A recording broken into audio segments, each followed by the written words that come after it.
Imagine a God who can do anything, literally snap and create worlds, but chooses to let suffering exist. Now, if this same God is all good, why wouldn't they stop that suffering? It's like having the power to end every hurricane but deciding to let them rage on anyway. That doesn't sound good to me, it sounds indifferent at best. Here's the thing, being all powerful means you have no limits, right? But being all good comes with a responsibility to act in ways that align with goodness. If God lets children starve or allows innocent people to suffer endlessly, even though he has the power to stop it, then either he's not truly good or his goodness isn't what we think it is. Let me put it another way. Picture a parent who could save their child from pain but doesn't. Would you call that parent both powerful, like Kiambul, Lagudur? No. You'd see a disconnect between their power and their moral choices. And if there's one thing I know, it's that inconsistency lives where contradictions meet. So, tell me, how does an all-powerful, all-good God fit into any? Oh, come on. You're twisting things here. Let's talk about what IDZ all good really means. It's not about intervening in every little thing.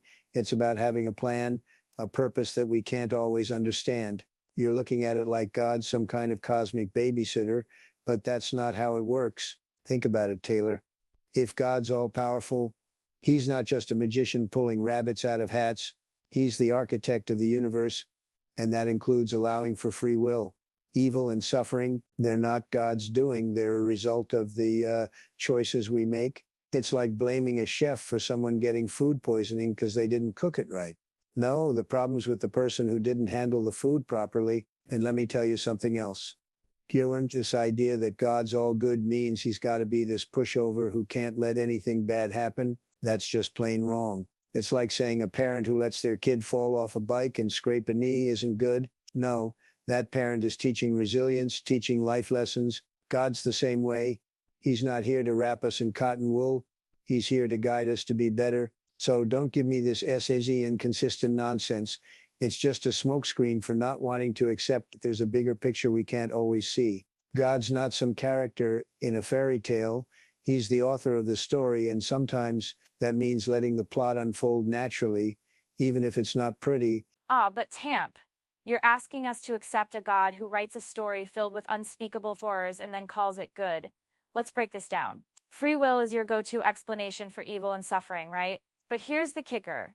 If God is truly all-powerful, couldn't he have designed free will in a way that doesn't lead to such devastating consequences? Could he not create a world where our choices still matter but don't result in genocide, famine, or innocent children dying?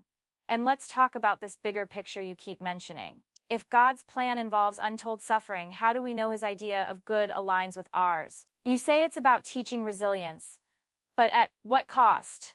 Is it worth it for millions to endure lifetimes of pain so a few can learn tough lessons?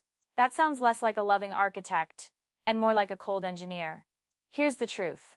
When you say we just can't understand, it feels an awful lot like waving away the problem. If God's goodness depends on blind faith in some mysterious plan, then maybe he's not as good as we've been led to believe. Or maybe he's not all powerful after all. Because if he were both, wouldn't the universe look a little? Oh, come on, Taylor. You're oversimplifying this. It's not about God writing a story with horrors. It's about him setting the stage for a drama where free will plays a central role. You're acting like he's some kind of sadistic playwright, but that's not the case. He's given us the ability to choose, and with that comes the potential for both good and evil. It's not a perfect system, but it's one that allows for growth, for learning, for love, things that wouldn't be possible without the freedom to choose. And don't give me that yes, couldn't he have designed free will different line? That's like asking why a parent doesn't just wrap their kid in bubble wrap for life. It's about letting them experience the world, make mistakes, and learn from them. God's not about controlling every detail. He's about giving us the space to become more than we are. As for this sets a bigger picture you're skeptical of, it's not about justifying suffering, it's about recognizing that there's more to the story than we can see.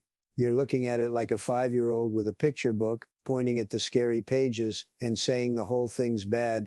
But life's not a picture book, and God's not just turning the pages for our amusement.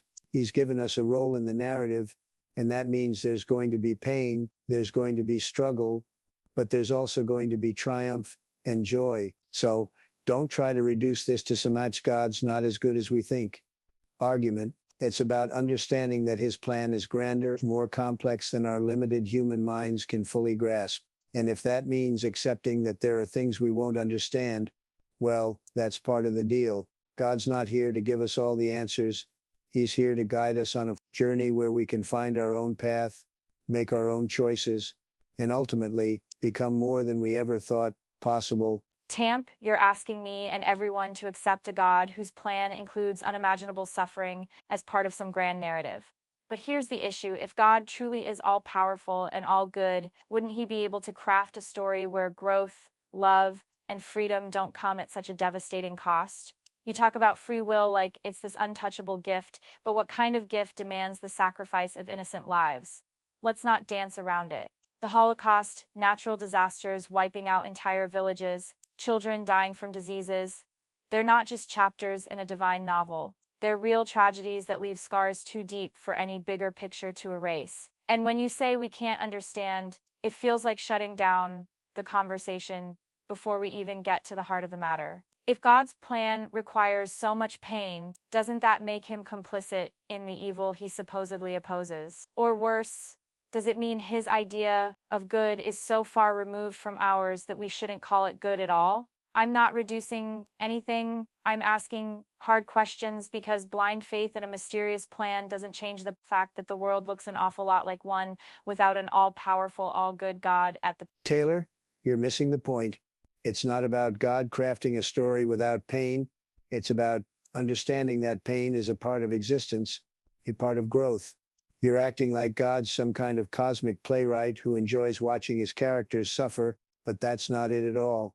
He's given us a world with challenges, with hardships, because that's what it takes to build character, to foster resilience, to create real, meaningful relationships. And don't give me this SI complicit in either garbage.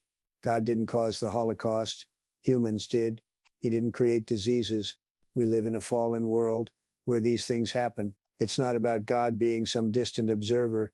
It's about him giving us the tools to overcome, to make a difference, to be better. You want a world without pain, without suffering? That's not reality. It's a fantasy, a childish dream. Life is hard, it's messy, and it's full of pain, but it's also full of beauty, of love, of joy, and that's the balance. That's the complexity that makes life worth living. So don't sit there and tell me that God can't be all powerful and all good. You're looking at it with human eyes, with human limitations. God's perspective is different. His plan is grander. And if that means accepting that there's pain, there's suffering, well, that's part of the deal. It's not about avoiding the hard stuff. It's about facing it, learning from it, and growing because of it.